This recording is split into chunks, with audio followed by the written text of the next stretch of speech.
Muy buenas noches tengan todos ustedes. Hoy es día 1 de enero, es el primer programa de Primer Plano y lo primero que queremos hacer es desearles a todos ustedes un muy feliz 2018 que está pues de pronóstico deportivo. Queremos iniciar este programa pues planteando que este sexenio no se ha terminado y no se ha terminado ni desde el punto de vista del Poder Ejecutivo, que todavía tiene 11 meses para trabajar y deudas que saldar, y por otro lado tenemos a 2 legislaturas que estarán operando este mismo año, la que termina el 30 de agosto y la recién electa el 1 de septiembre de este 2018. Las deudas en el legislativo son muchas, tenemos muchos nombramientos que no han podido hacerse porque las fuerzas políticas no se ponen no se ponen de acuerdo y pues seguimos sin un procurador general, tenemos un encargado de despacho, no tenemos fiscal anticorrupción, no tenemos al titular de la Auditoría Superior de la Federación y bueno, así podría decir. Y también nos deben, bueno, a ver qué va a pasar con la Ley de Seguridad Interior, qué va a pasar con el mando único del que hablábamos la vez pasada, y hay una ley muy especial que también nos deben y que tienen una guillotina para el 30 de abril, que es la de publicidad gubernamental, que ya la Corte dijo que tendría que estar lista y que es muy importante para este país, aunque no va a regir en las elecciones, que la tengamos y tengamos claridad sobre lo que se puede y no se puede hacer. Del lado del Ejecutivo yo diría que, bueno, pues hay muchas deudas, una de ellas es la del programa de infraestructura, que ya no podrá ser saldada, y la otra es una que se publicitó muchísimo y que toca a un problema central en nuestro país, que es la desigualdad, que creo yo que fue el gran ausente en este sexenio. Se nos prometió la seguridad social universal y no se ha dicho prácticamente nada por parte del gobierno sobre este gran problema que afecta a tantos mexicanos, desigualdad y pobreza. Creo que esas son las deudas principales, pero podríamos tener una larga conversación sobre ellas. Te faltó una deuda que no es solo de Enrique Peña Nieto, sino que tomaría los 3 presidentes de la alternancia desde el año 2000. Es el compromiso con las víctimas de la violencia. Correcto. De la violencia política y la violencia criminal. Los 3 presidentes se han mostrado insensibles o se han mostrado poco dispuestos a atenderlos. Y estamos hablando de un problema enorme. Doy 3 ejemplos por razones de tiempo. Vicente Fox heredó el tema de las víctimas de la violencia política y él se comprometió a crear una comisión de la verdad que sería una forma de justicia. Si no había justicia, al menos verdad. Se echó para atrás, simplemente no cumplió. Felipe Calderón declaró la guerra y durante todo su sexenio hizo lo posible por minimizar el drama de las víctimas o ejecutados, secuestrados o desaparecidos. Y pongo como ejemplo la lista que recopiló la Procuraduría General de la República durante algunos años del sexenio y que la ocultó el gobierno de Felipe Calderón. De hecho, se conoció porque el Washington Post la publica el 28 de noviembre. 2 días antes de que dejara la presidencia, saca un reportaje con la lista de 28,000 desaparecidos. Y era una lista incompleta porque se recopiló con lo que enviaban las procuradurías o fiscalías de los estados. Finalmente, Enrique Peña Nieto, que sí, uno de sus primeros actos fue la aprobación de una ley para atender a las víctimas de la violencia criminal, pero que se fue desdibujando por muchos motivos y que creo tiene su actitud, su vocación, su compromiso, tiene como colofón la Ley de Seguridad Interior, que amenaza con complicar la vida de aquellos que han sido víctimas de la violencia, sea de la política o sea de la criminal. Yo creo que hay un tema que también corresponde al Ejecutivo, que no ha sido mencionado, y es el de la reconstrucción. ¿Cómo va la reconstrucción? ¿Es suficiente con lo que se le ha asignado de recursos? Y se trata de una cuestión mayúscula, porque no es solo la de la Ciudad de México. Hay 6 entidades en donde los sismos hicieron un daño feroz, ¿verdad? Oaxaca, Morelos, Guerrero, etc. Entonces, saber qué va a pasar este año de 2018 con quienes se quedaron sin casa, se quedaron sin bienes, se quedaron sin trabajo porque las empresas a las que pertenecían desaparecieron con el sismo. El sismo movió muchas cosas. Por cierto, no movió tanto a los partidos políticos que habían dicho que iban a poner sus recursos y ahora resulta que pues esto no es posible. Están gastando hasta más de lo previsto porque ya como veíamos hace 2 semanas, pues hasta los que son candidatos únicos van a poder hacer precampaña y van a tener recursos para hacer esta llamada precampaña. Yo quisiera tocar algunas interrogantes que hay respecto del Poder Judicial. El Poder Judicial va a estar en un brete múltiple. Si se hace la acción de inconstitucionalidad, la tiene que la tiene que dirimir la Suprema Corte. ¿Qué va a pasar? Hay solo dos la Ley de posibilidades. Seguridad Interior. Seguridad Interior. La Corte dice es constitucional, lo cual yo veo muy difícil porque hay juristas muy importantes y muy serios que están sosteniendo que es anticonstitucional, es inconstitucional, o no es constitucional. Si no es constitucional, ¿qué pasa con el Ejército y la Marina? ¿Van a poder seguir actuando como si la ley hubiera sido aprobada? O sea, tenemos una interrogante mayúscula para la Corte. Tenemos otras, porque muchas de las leyes o varias de las leyes que están pendientes de ser dictaminadas pueden ser violatorias de cuestiones constitucionales, como la del mando único, ¿no? Ya sé que si el mando único se considera una cuestión de seguridad, no puede ser sometido a consulta.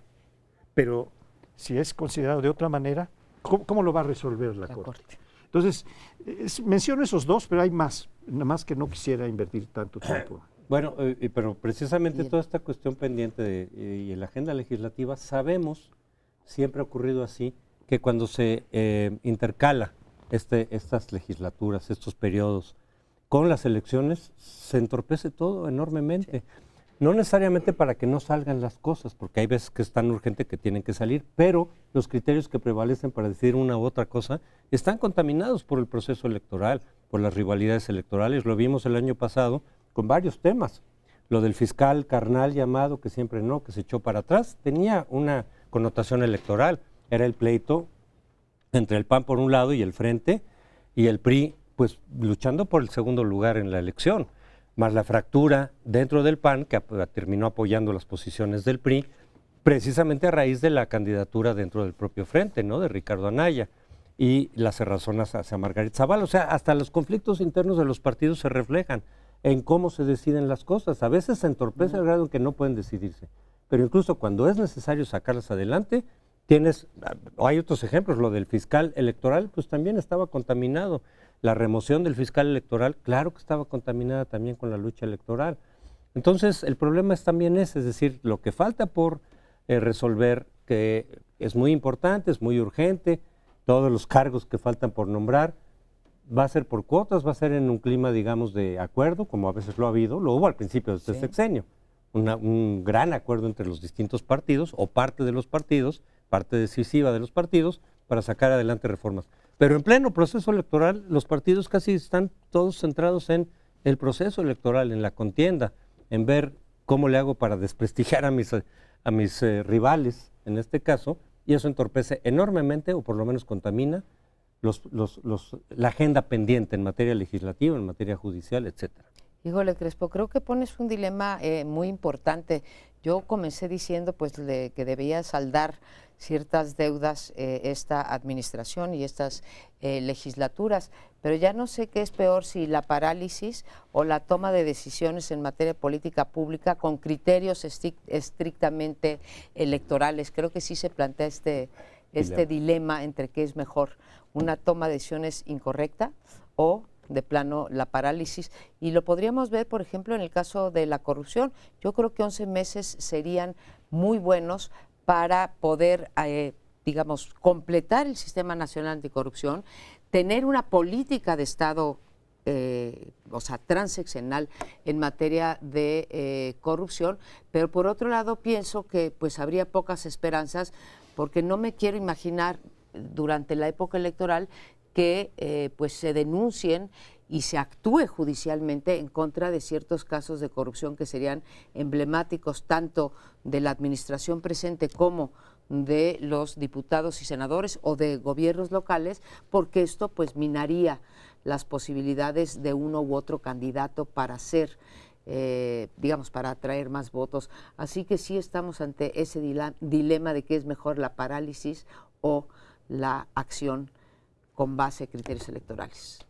¿No estaríamos cometiendo un error muy frecuente en analistas como nosotros de tener como interlocutores a quienes gobiernan sabiendo que no les interesa tener ni buenas ideas ni que les recordemos que su compromiso es con el país? A lo que voy es que en ocasiones le hablamos al príncipe cuando deberíamos hablarle a la sociedad, y creo que en ese sentido la sociedad organizada, consciente, a esa me refiero, no a la que pasiva porque no puede, por lo que sea, que en estos últimos años ha habido un repunte de un fenómeno que puede cuajar, que son las coaliciones transversales en torno a ejes temáticos, porque si tomamos la Ley de Seguridad Interior, que es paradigmática en la movilización ciudadana, lo que vemos es la aparición de una coalición de 5 actores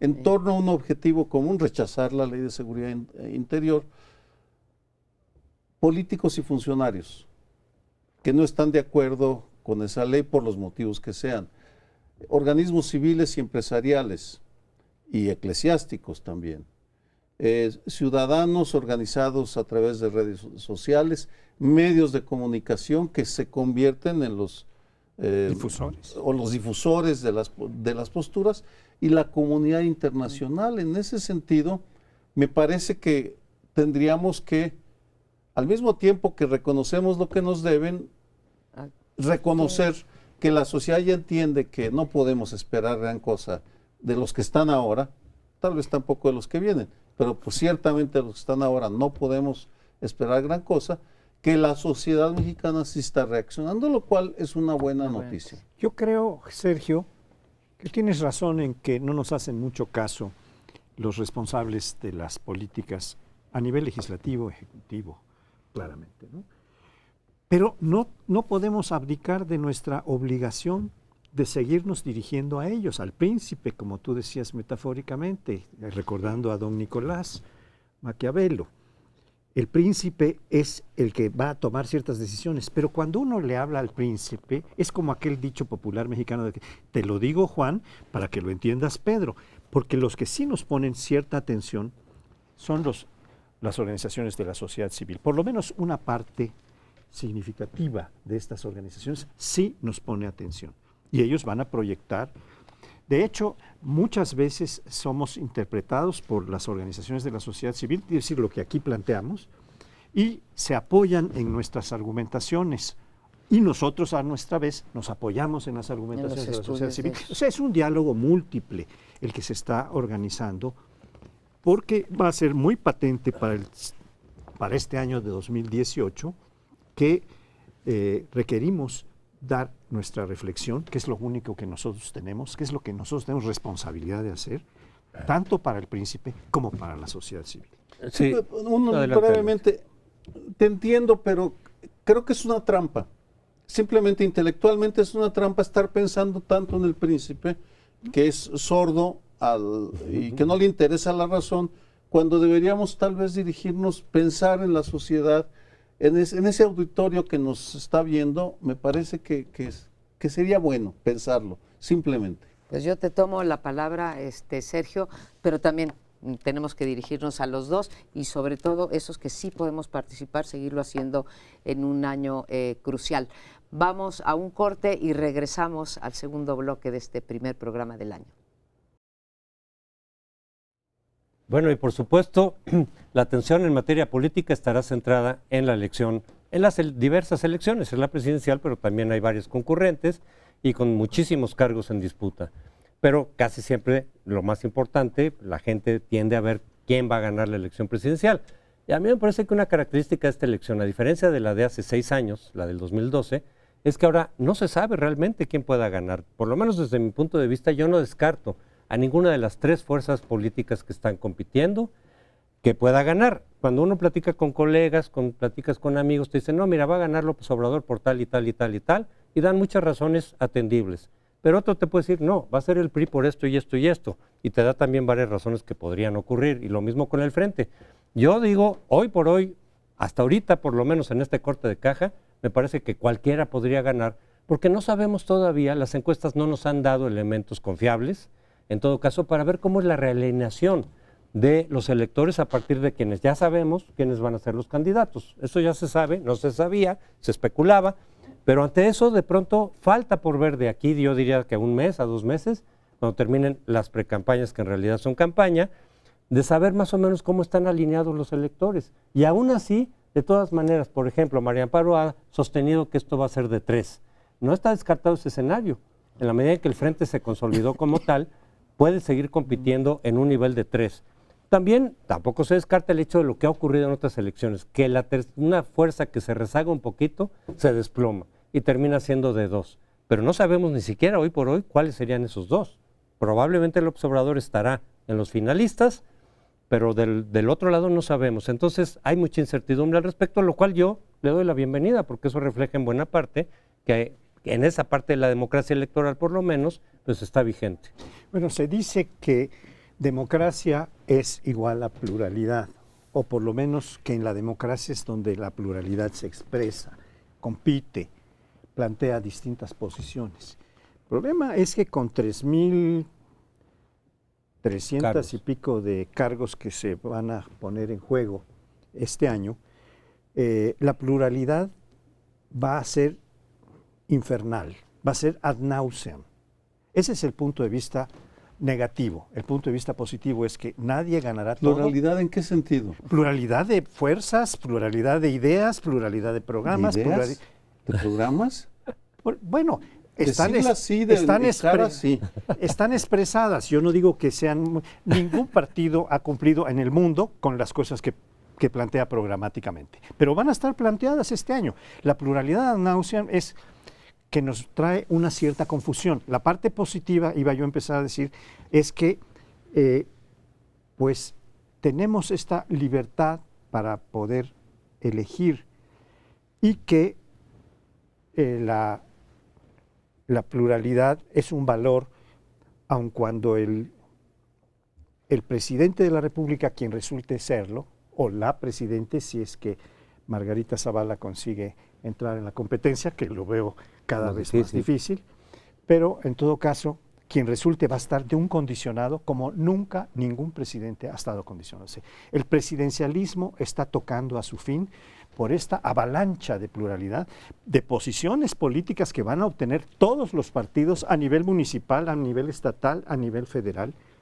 Van a estar todos presentes en los órganos de poder de gobierno. Creo que va a haber un gran fraccionamiento del reparto de cargos públicos. Seguramente no tendremos otra vez, no lo hemos tenido desde 1997, no tendremos un gobierno, lo que se llama un gobierno unificado. Esto es que el partido del presidente tenga a su vez más del 50% de la Cámara de Diputados. Lo veo muy difícil, pero quiero llamar la atención sobre algo que es muy probable que ocurra, tanto si se va a tercios, como yo he sostenido la elección, y no pasa lo que en las anteriores, que despuntan 2, y es que muy probablemente el presidente que llegue a ser electo el primer domingo de julio, pues va a llegar con una proporción del voto todavía menor a la que han llegado los presidentes anteriores.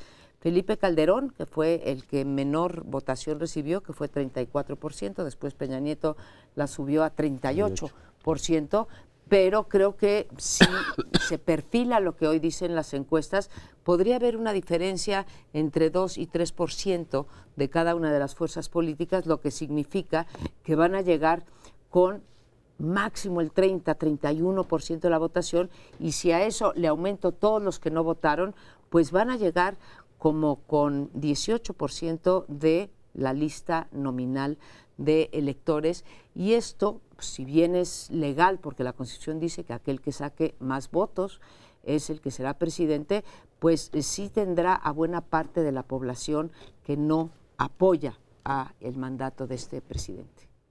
Una reflexión, no quiero sonar pesimista, pero me parece que en términos de programas va a ser, sí hay diferencias en programas, por supuesto, lo sé, pero eso no se va a expresar en la parte del debate, sino que se va a elegir, o la mayoría de los electores no van a leer los programas, eso lo haremos nosotros, porque tenemos que hacerlo, pero las elecciones se van a dirimir en buena medida por las biografías de los personajes y la percepción que se tenga de ellos. Eso es un primer factor. Luego, hay otros dos elementos, otra consideración que no fue mencionada. De repente sentí como que estuviéramos hablando de una democracia en la cual todos los votos son respetados. Y en México sí hay una parte del voto que es respetado, no tengo ninguna duda. Y tenemos elecciones modernas en algunas partes de México, pero, insisto, hay dos Méxicos que nos olvidamos, porque son los Méxicos incómodos. El México de los pobres, donde el voto se va a comprar. Podemos cerrar los ojos, pero ahí va a estar la compra del voto. Y el México del crimen organizado, en donde los señores del crimen organizado van a decir, tú vas a votar por fulano o yo voy a decidir quién va a estar en la boleta. Y si no, mi próximo diálogo es con tu viuda. O si no, el próximo diálogo es con tu viuda, así que hazle como quieras. Eso es un rezago, desde luego, de nuestra democracia electoral que hay que ver. Claro que se ha dicho, yo lo creo, se va a tratar de reproducir la estrategia que se dio en el Estado de México en favor del PRI. Falta por ver si el candidato del PRI, José Antonio Meade, logra remontar el tercer lugar, que hasta el año pasado casi todas las encuestas todavía lo ubicaban en tercer lugar. Vamos a ver si realmente rebasa, etcétera. Pero esa estrategia va a estar ahí presente.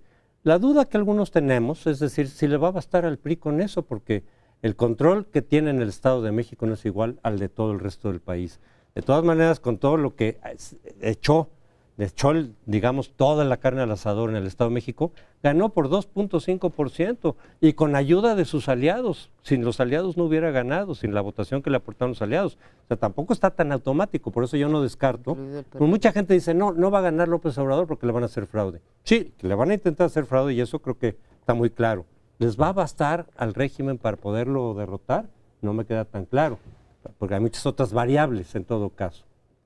A mí tampoco me queda claro, y sí creo que no solamente el PRI o la coalición PRI-Verde-PANAL va a tratar de, digamos, replicar lo que se hizo en el Estado de México, pero aquí el fenómeno que tiene que ver con lo que decía Sergio, del dinero ilegal que entra a las campañas, es una cosa generalizada. Claro, de acuerdo al sapo es la pedrada. Los gobernadores que están en funciones tendrán mayor posibilidad de apoyar a sus candidatos. En el DF, pues Mancera apoyará a los del PRD. Andrés Manuel, a través de las delegaciones que tiene, apoyará a su candidata del Distrito Federal, y el presidente Peña Nieto seguramente apoyará a José Antonio Meade. Pero es un fenómeno que, en efecto, aparte del crimen organizado y la compra del voto, que tiene desde luego que ver con el dinero ilegal, pero no solamente el dinero ilegal entra para la compra de voto directo de ese segundo México del que tú hablas, sino que la compra, el dinero ilegal tiene que ver con que los candidatos a los diferentes puestos empeñan verdaderamente el desempeño futuro en caso de llegar al cargo, porque ya llegan comprometidos con deudas, con empresarios, con sociedades inmobiliarias. O sea, ya los contratos que se van a dar en el siguiente gobierno y las políticas públicas llegan comprometidos por todo este dinero ilegal que entra en las campañas, y creo que esto opera para todos los partidos. Este 2018 es efectivamente un año de grandes interrogantes para el régimen político, pero yo quisiera plantear para la situación económica, etcétera, para las relaciones internacionales. Yo quisiera plantear una duda que he oído en varios, sobre todo juristas, que es con quienes yo convivo más comúnmente, puede llegar el caso de que se anulen las elecciones presidenciales. Las condiciones están dadas para que esto pueda ocurrir. Si el pronóstico es que van a llegar a tercios y uno muy cerca del otro, la ley previene, la Constitución previene, que cuando hay un exceso de gastos de campaña, y estamos viendo que viene una avalancha como ya decía, de dinero, Sí, pero no va. del oficial, sino del negro, del que ponen el narcotráfico, los empresarios, todos los que lo tienen prohibido, pero lo están metiendo en grandes cantidades. Si eso ocurre y hay una distancia de menos del 5%, Es causal de nulidad. es causal de nulidad ya prevista en la Constitución. Y entonces, ahora no vaya a ser la cosa de que haya sido como haya sido, ya no se puede. Tendrían que establecerse, es decir, la pregunta la estoy planteando así como un gran interrogante. Podemos llegar al caso de que se anulen las elecciones y esto traería una crisis constitucional para todo el país, que traería efectos económicos, sociales y desde luego políticos. Perdón, no quiero sonar así muy intenso, pero tú también estás suponiendo que tenemos tribunales electorales imparciales, por favor. Vamos, si se anula la elección es porque reciben la orden del PRI para repetirla por razones, pero no porque tenga que ver con la interpretación de la justicia. Es como la pureza del voto. Hay algunos votos sí, van a ser en libertad, pero buena parte, no sabemos cuántos porque no hay los estudios, porque no se hacen los estudios, cuántos votos se compran, cuántos votos son ordenados por el crimen organizado, ni tampoco tenemos los estudios de bajo qué condiciones el Tribunal Electoral va a actuar con apego a la legalidad, sobre todo al espíritu de la ley. Yo coincido, sobre todo que el tribunal en particular se ha mostrado muy sesgado en favor del PRI. Entonces, en dado caso que esa decisión perjudicara al PRI, no lo va a hacer. Si se la haya sido como haya sido, pues ya lo vimos en Coahuila y en buena parte en el Estado de México también. El problema sería al revés, es decir, si gana López Obrador con un margen pequeño y se lo quieren anular, entonces ahí sí creo que sería un desastre. Pero y la bueno, dificultad de probar es difícil de probar, que entró el dinero ilegal en las campañas, lo sabemos, pero probarlo fehacientemente es complicadísimo. Sí, pero sí, yo sí estoy de acuerdo en que hay sesgo en las autoridades, sobre todo en el tribunal. Pero bueno, se nos termina el tiempo, vamos al siguiente segmento. Vamos a tratar ahora un tema también muy interrogante, que es el tema de las redes sociales y cómo éstas van a influir en todo el proceso electoral. Desde luego, el que más impacto tiene es el presidencial. Ya desde que Barack Obama, en su primera elección, hizo uso de las redes sociales muy efectivo, recolectó fondos, aunque fueran de $1, pero muchísimos de $1, hicieron millones de gentes y lo llevaron a la presidencia de la República, no solo por la captura de recursos, sino por la difusión de sus tesis, de sus imágenes, la contrastación que se hacía de los distintos candidatos. Las redes sociales han venido creciendo y no sabemos en México cuánta influencia van a tener en el proceso electoral, en todos los ámbitos, en el ámbito estatal, municipal, en el federal, en cuanto al ejecutivo, en el ámbito legislativo, que es el otro que se somete a elecciones. Entonces, las redes sociales son progresivamente influyentes en todos los criterios políticos que llevan a la gente a votar en un sentido o a abstenerse. Y esto es una de las grandes interrogantes que en este proceso electoral se está planteando. Ya sabemos que los jóvenes, por ejemplo, los millennials, ya casi no ven televisión y se informan solo por las redes sociales, y van a llegar algunos millones de nuevos votantes que están orientados solo por las redes sociales. Entonces es el tema que les propongo para discutir. Como para enmarcarlo, las redes sociales tienen muchísimo de positivo, pero también bastante de negativo. Es decir, mencionabas a Barack Obama, pues la contrapartida, hablando de Estados Unidos, son la interferencia rusa en las elecciones de Estados Unidos a favor de Donald Trump, tema que sigue sin estar aclarado.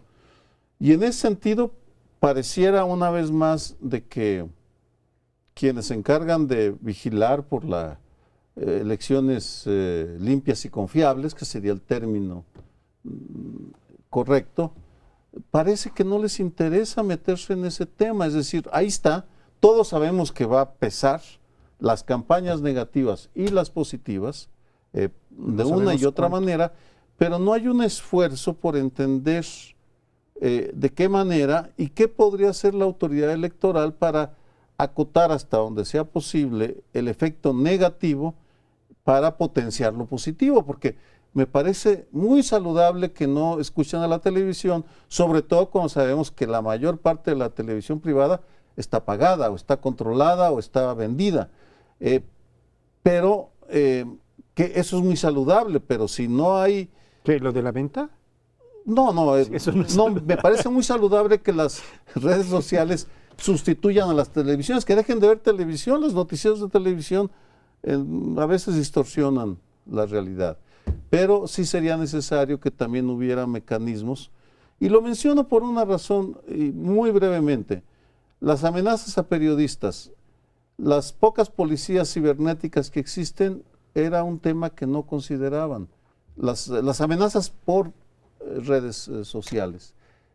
No está siendo atendido. Es un tema ignorado, desafortunadamente. Decías tú, Sergio, que estaban sesgadas las televisoras, y tienes razón, aunque otra vez, como esto se trata de un negocio y aunque está prohibido comprar promocionales o hacer propaganda política pagada, también sabemos que entra dinero ilegal a las por parte de los candidatos hacia las televisoras, incluso hasta los periódicos, ¿no?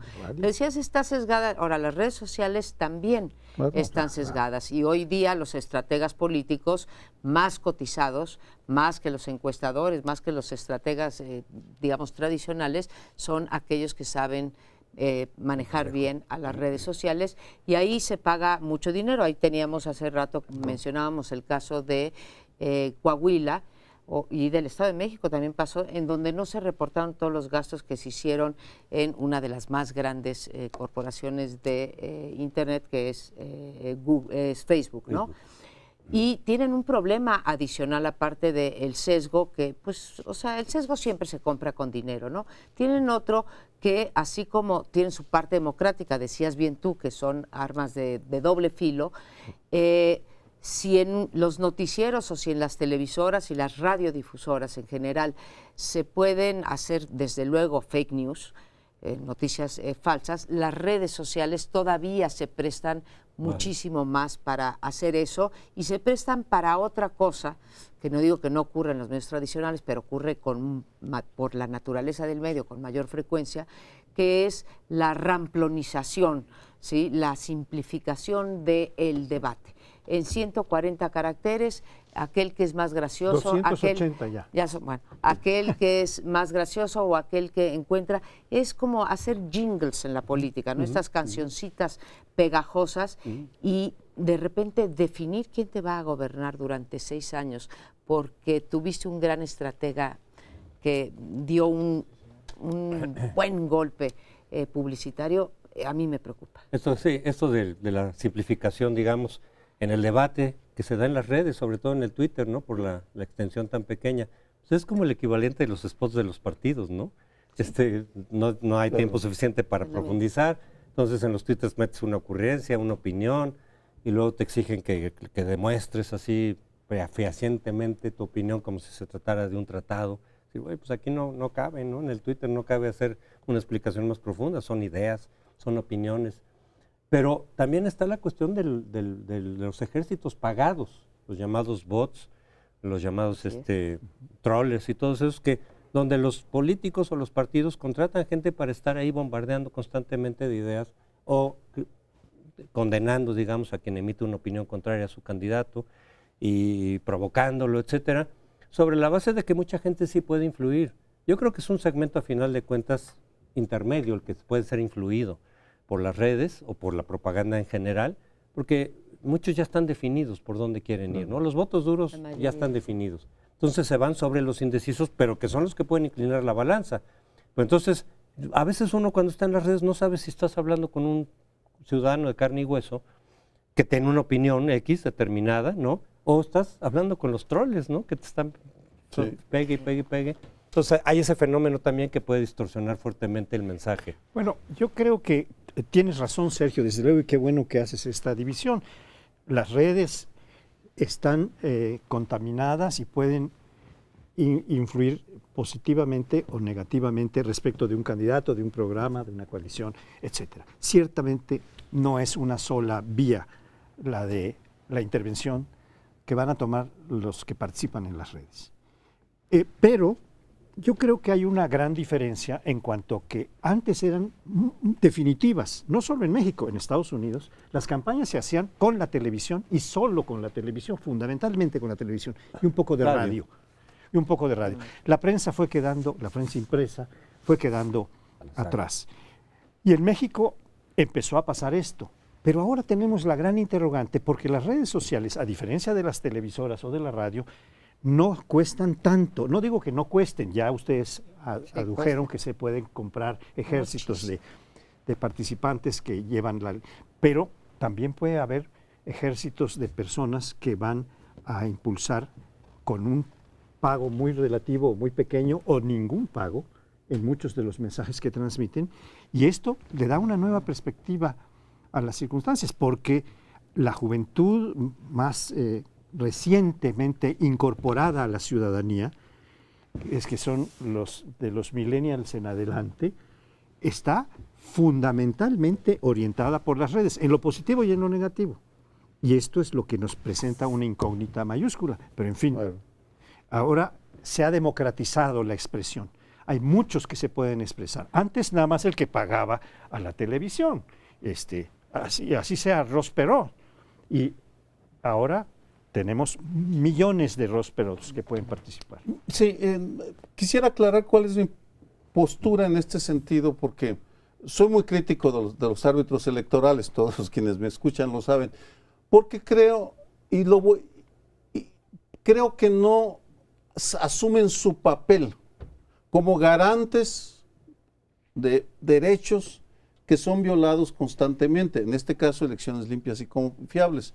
Lo comparo con la Comisión Nacional de los Derechos Humanos, cuyo titular y como organismo está llegando al límite de donde puede, si uno observa el lenguaje con el cual cuestiona la Ley de Seguridad Interior, eso es muy cuidado, pero es muy firme.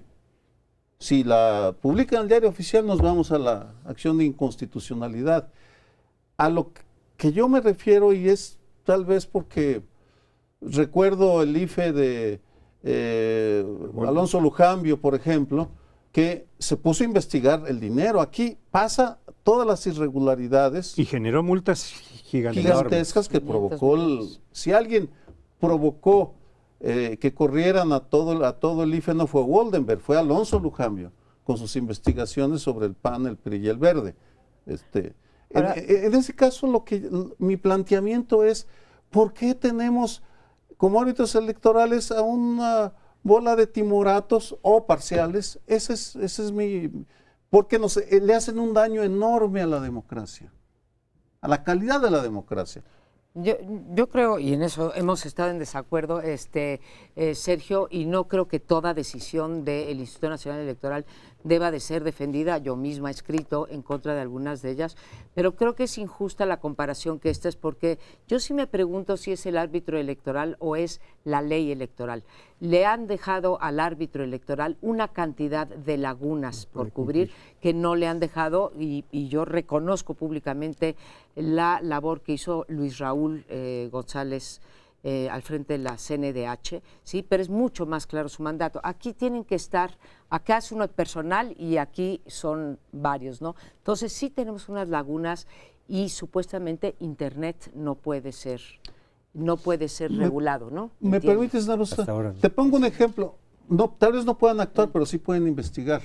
¿Sí? Y lo que no investigan es dinero en campañas, presencia del crimen organizado en campañas y campañas negativas. Y investigaron Coahuila, el tribunal le echó pero no importa, ahí están los documentos. ¿Dónde están? Lo probaron. Bien, perdón, los tengo que interrumpir en la discusión porque estamos a punto de concluir por el tiempo, este verdugo del tiempo, este bloque, pero vamos a regresar con otro tema muy interesante. Pues llegamos al cuarto bloque, que será sobre el 50 aniversario del movimiento de 1968.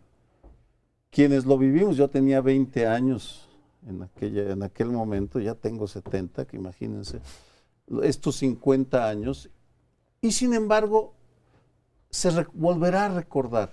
¿Por qué? Me parece que hay una razón principal. Por supuesto, va a haber tiempo para analizar otras, pero fue uno de los movimientos que más sacudieron al país por la amplitud que tuvo en la capital y por la manera como fue reprimido. Pero además de la amplitud y de la represión, que fue rechazada, ella sigue siendo rechazada, hay un aspecto que generalmente no se menciona, que fue la generosidad del movimiento del 68. Puede sonar cursi, pero no fue un movimiento para pedir aumento en el presupuesto de las universidades o del Politécnico, para buscar cargos, para apoyar a alguno de los precandidatos a la presidencia. El pliego petitorio de 6 puntos y un transitorio pedía 2 cosas, que eso le dan actualidad. Uno, que terminara la represión estatal del Estado. Porque en aquellos años, créanme, quienes lo vivimos, soltaban macanazos y bayotenazos con una facilidad increíble y balazos. Era bastante brutal el régimen. Y en segundo lugar, la exigencia de participación de la ciudadanía en los asuntos públicos. Esas eran las 2 demandas. Vamos, era bastante moderado. Luego se inventaron que eran los cubanos, los soviéticos, la CIA, en fin. Sí intervinieron, por supuesto, los soviéticos, Cuba y la CIA, pero a favor de Díaz Ordaz, no en contra, no a favor del movimiento. Pero creo que eso le da actualidad porque seguimos, entonces era violencia política. En 2018, violencia criminal, y seguimos sin tener los canales abiertos para la participación ciudadana en la vida pública.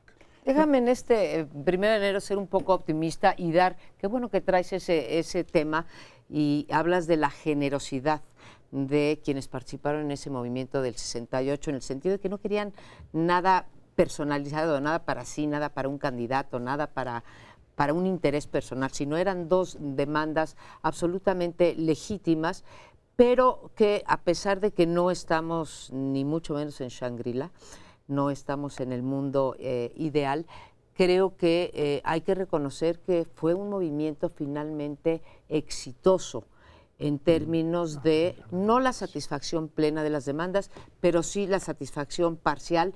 O sea, fue un salto cualitativo muy importante, a tanto que muchos analistas sitúan el momento del inicio de la transición en México, no en 78, cuando la reforma electoral 77-78, que abre los canales de participación al Congreso, sino realmente en 68, en donde a pesar de la represión, pues hay una reacción por parte del Estado mexicano y dice las cosas no pueden seguir así. Entonces, la represión que sigue existiendo es más localizada, muchas veces más investigada, desde luego más exhibida. Y por el lado de la participación, pues sí se abrieron canales de participación y como decías tú en el bloque anterior, hay personas que no participan, unas porque no pueden, otras porque no quieren, porque es muy fácil también ser apático, pero habría que agradecer la apertura, la gran apertura que provocó 1968 con esa generación de hombres y mujeres. Yo estoy de acuerdo en que el 68 plantea un parteaguas en términos de la participación ciudadana, de la ampliación del diálogo público y tiene otros éxitos como son haberse declarado inválidos, nulos, los artículos 145 y 145 bis, que eran los delitos era el delito de disolución social que se aplicaba a los movimientos sociales cuando estaba hecho para aplicarlos a los enemigos de guerra, porque así fue planteado el delito de disolución social. Yo quisiera recordar algo. Decías tú que cuando el 68 tú tenías 20 años, yo tenía 26 y ya no era estudiante, ya era un joven profesor. Y quisiera recordar en este momento a un gran joven profesor que ya no nos acompaña, que es Eberto Castillo, que fue el líder de la coalición de maestros, porque fue un asunto fundamentalmente estudiantil, pero acompañado por maestros extraordinarios, como de Gortari, como, en fin, grandes escritores, filósofos y activistas que después se convirtieron, además de ser científicos y profesionales muy exitosos como lo era Eberto, en líderes y acompañantes de sus estudiantes y reproductores de la universidad en la cárcel, manteniendo la principal enseñanza, que era la de la libertad, la de la capacidad de expresión, la de la democracia que buscaban. Entonces, Eberto Castillo nos ha dejado hace tiempo, pero fue un personaje emblemático del 68 desde la perspectiva de los profesores, que es la que yo quiero remarcar. Sí, yo creo que sí fue un punto de quiebre en el proceso de cambio político en México. No sé si el determinante para la transición, faltaba mucho todavía para muchos cambios de tipo político, electoral, etcétera, pero lo que sí creo es que fue un punto, digamos, en el cual la legitimidad del régimen se empezó a cuestionar fuertemente, es decir, los estudiantes lo hicieron, y con la represión el Estado les dio la razón en lo que ellos estaban diciendo esto no es tan democrático, como que los años previos se había manejado mucho la publicidad y la idea de que la democracia iba avanzando en México, de que habían muchos logros, había como una especie de triunfalismo en ciertos sectores de la sociedad, y este punto de repente ya le quitó la legitimidad que hasta entonces había tenido el régimen de algo que era democrático o que avanzaba la democracia. Ellos dijeron no, y el Estado les dio la razón a la hora de reprimirlos. Muchos piensan que no tenía que haber reaccionado así el gobierno, que en realidad pudieron haberlo manejado de otra forma. Yo creo que efectivamente pudieron haberlo manejado de otra manera y no llegar a ese extremo. Pero a algunos les dio, a lo mejor el gobierno le dio miedo de que se extendiera de los estudiantes después a otros sectores sociales que ya podrían representar un mayor riesgo de estabilidad. O dicen, es que las Olimpiadas ya estaban ahí a la mano y entonces, a la vuelta de la esquina, y entonces no querían dar esta proyección internacional. En fin, varias conjeturas. Yo no creo que realmente representara un desafío a la estabilidad. Era simplemente una cuestión que estaba cuestionando la legitimidad del régimen, pero no al grado de la estabilidad. Pero sí creo que a partir de ahí efectivamente cambió un poco la percepción del régimen priista y poco a poco, al ir perdiendo esa legitimidad, el propio régimen se fue viendo obligado a ir abriendo muy lentamente, eso sí, fue abriendo los espacios, los canales, de manera muy lenta, que se tomó varios otros años para llegar pues a lo que mal que bien hemos tenido ahora, por lo menos en materia electoral, de apertura, de pluralismo, con todo lo que falta por avanzar en términos democráticos. Sí, será un año en el cual habrá elecciones, pero también se hablará muchísimo sobre el 68, porque al menos sé de la UNAM, el Politécnico y el Colegio de México que están o estamos preparando diferentes actividades, algunas conjuntas, otras cada institución por su lado, porque 50 años después seguimos evaluando y descubriendo nueva evidencia. Por ejemplo, el papel que tuvo la CIA en el apoyo a Díaz Ordaz, obtuve algunos documentos, se están desclasificando todo el tiempo, por tanto no son secretos, se desclasifican y uno los utiliza.